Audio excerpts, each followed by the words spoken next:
Friends வணக்கம் friends. மாடி தோட்டம் இன்றைக்கான வீடியோ பதிவு பார்த்திங்கன்னா நம்ம மாடியில் வந்து கத்திரிக்காய் கீரைலாம் வந்திருக்கு ஃப்ரெண்ட்ஸ். அதெல்லாம் நம்ம பறிக்க போகிறோம். இது கிட்டத்தட்ட ஒரு 7-8 நாளாக வந்து கொஞ்சம் விட்டு வச்சுருந்தோம் பிஞ்சிங்கில். 3 கத்திரிக்காய் வந்து எடுத்துட்டோம் ஃப்ரெண்ட்ஸ். இந்த பிளான்ட்டில் நான் ஆல்ரெடி காமிச்சிருந்தேன் உங்களுக்கு. ஸோ ஒன்று பெருசாக இருக்குது, இதை நம்ம கட் பண்ணி எடுத்துடுறோம். இதுக்கு வந்து எரு கொடுத்துருக்கோம் ஃப்ரெண்ட்ஸ். இப்போது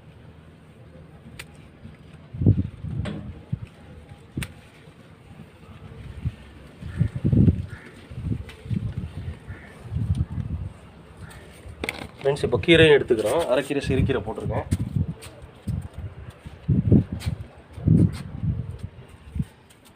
பார்த்தீங்களா ஃப்ரெண்ட்ஸ் எவ்வளோ சூப்பராக வளர்ந்துருக்கு அப்படின்ட்டு கீரை. இதை வந்து நம்ம கட் பண்ணி எடுத்துக்கிறோம்.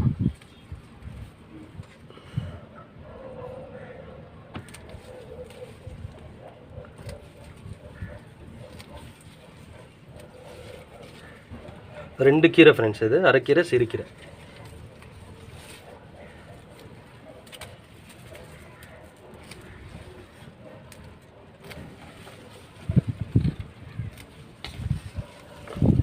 இதெல்லாம் கொஞ்சம் வளரட்டும் ஃப்ரெண்ட்ஸ். வளர்ந்தால் நம்ம கட் பண்ணி எடுத்துக்கலாம்.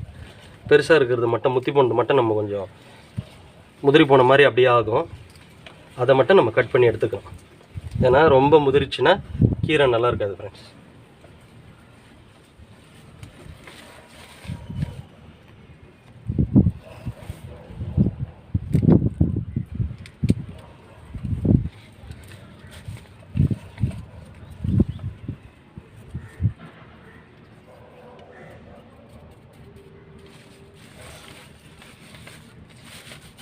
ஓகே ஃப்ரெண்ட்ஸ், நீங்களும் வந்து மாடி தோட்டத்தில் இந்த மாதிரி கீரைலாம் போட்டு உங்களுக்கு தேவைக்கேற்ப எடுத்துக்கோங்க ஃப்ரெண்ட்ஸ்.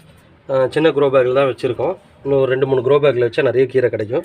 நீங்களும் இந்த மாதிரி வந்து நான் டிப்ஸ் நிறைய கொடுத்துட்ருக்கேன் உங்களுக்கு. கீரை மாடியிலே நம்ம வந்து ஆர்கானிக்காக வளர்த்துக்கலாம் அப்படின்ட்டு. ஸோ நீங்களும் உங்கள் மாடி தோட்டத்தில் இந்த மாதிரி வளர்த்துக்கோங்க ஃப்ரெண்ட்ஸ். ஸோ இந்த வீடியோ உங்களுக்கு பிடிச்சிருந்தால் லைக் பண்ணி கமெண்ட் பண்ணி ஷேர் பண்ணிக்கோங்க. மறக்காமல் சப்ஸ்கிரைப் பண்ணுங்கள் ஃப்ரெண்ட்ஸ். அப்போ தான் நான் போடுற உங்களுக்கு யூஸ்ஃபுல் வீடியோஸ் அப்டேட்ஸ் வந்து உங்களுக்கு உடனே அப்டேட் ஆகும். Thank you so much friends. By.